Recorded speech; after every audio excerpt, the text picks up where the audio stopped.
নবীর উপর যদি এভাবেই তোমরা তোমাদের কুৎসারণের ধারা অব্যাহত রাখো, ভারতের মুসলমানরা মুম্বাই অভিমুখে লাখো জনতার লং মার্চ করে বার্তা দিয়েছে, নবীর ইজ্জতের গ্যারান্টি না পেলে ভারত খান হয়ে যাবে।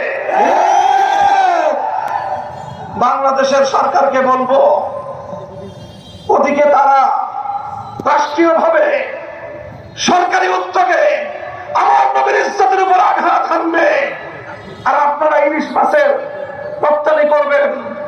এই প্রাণ প্রীতি বাংলাদেশের মানুষের চোখে ভালো লাগে না। বলবেন রপ্তানি করি বৈদেশিক মুদ্রা আমদানি করবার জন্য। আমরা বলি আমার নবীর ইজ্জতের উপর আঘাতকারীদের সঙ্গে ব্যবসা করে বৈদেশিক মুদ্রা আমদানি করবার প্রয়োজন নাই। প্রয়োজনে আমরা পেটে পাথর বাঁধবো, নবীর উপর আক্রমণকারীদের সঙ্গে কোনো আপোষ নাই।